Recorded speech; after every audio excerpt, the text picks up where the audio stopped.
সকলোকে নমস্কাৰ মোৰ নতুন অন্য এটি ভিডিঅ'লৈ আশা কৰিছোঁ আপোনালোকে সকলোৱে মোৰ ভিডিঅ' চাই ভাল পাব আৰু আজি বতৰটো ইমান ধুনীয়া কৰিছে ৰ'দ দিছে ইমান দিনৰ মূৰত চাওকচোন ইমান ধুনীয়া চাফা হৈ আছে তো ইফালে কুলি এটা মাতি আছে কুলিৰ মাত শুনা পাই ওলাই আহিলোঁ মই আৰু এইটো গছত এতিয়া ফুল ফুলিব ধৰিছে বৰ ধুনীয়া লাগে এইখিনি গছত ফুলি থাকে আজি 3 বছৰে হ'ল ইয়াতে ফুল ফুলি থকা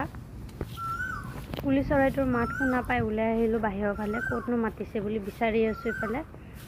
চাই আছোঁ কোন মাতি আছে এই নাৰিকল গছডালতে আছে যেন লাগিছে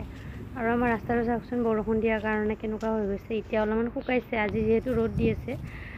আৰু ইফালে অলপমান আগুৱাই গ'লে মেইন ৰোড পায় আৰু আমাৰ ৰাস্তাটো চাওকচোন একদম দিলৰ নিচিনাখিনি আৰু ৰাস্তাটো ইমান বেয়া হৈছে নহয় ইফালে আৰু মাইনা টোপনি মাৰি আছে সেইকাৰণে আহি গ'লোঁ ঘৰত কুলি চৰাইটো বিচাৰি চাই ইমান ধুনীয়াকৈ মাতি থাকে কুলি চৰাইবিলাক আৰু ইফালে আহি পালোঁ মই ঘৰত মাইনাটো টোপনি মাৰি আছে চাওকচোন ইমান গৰমত ফেন দিয়াৰ কাৰণে কাপোৰ এখন উৰাই দিছোঁ যাতে ফেনৰ বতাহটো নালাগে ইফালে মোৰ ভাত হৈ গ'ল ইফালে মই ভাত কেৰেলা আলু কাটি ৰেডি কৰি লৈছোঁ আৰু পটলখিনি কাটি লৈছোঁ পটলখিনি এনে ভাজি দিম হালধি নিমখ সানি ল'লোঁ আৰু এতিয়া পটলখিনি ভাজি আছোঁ আপোনালোকে পটল ভাজি খাই ভাল পায় নে নাপায় জনাবচোন মই হ'লে খুব ভাল পাওঁ খাবৰ কাৰণে সেইকাৰণে বনাই আছোঁ ভুম গৈছে